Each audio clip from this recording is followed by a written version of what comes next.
Έλα, παιδί μου, λουλούδια γρήγορα. Λουλούδια, άφησε τα όλα εδώ.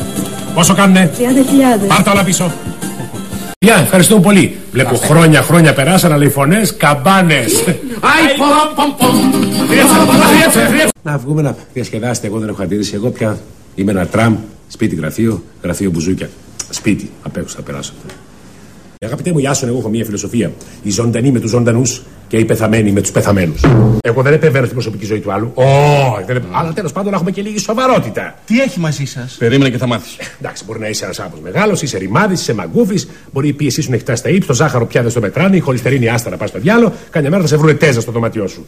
Δεν μου λες τηλεφώνησε κανείς? Τηλεφώνησε ο κύριος Δημούτρης και είπε να σας ξυπνήσω, αλλά εγώ είπα ούκι. Μπράβο, παιδί μου, ξέρεις να εκτιμάς την υπερκόπωση του άλλου. Είμαι τραμ. Τα θυμάσαι τα τραμ, κάτι που κυκλοφορούσαν στον δρόμο. Ναι. Πάνω στις, πώς λέγανε?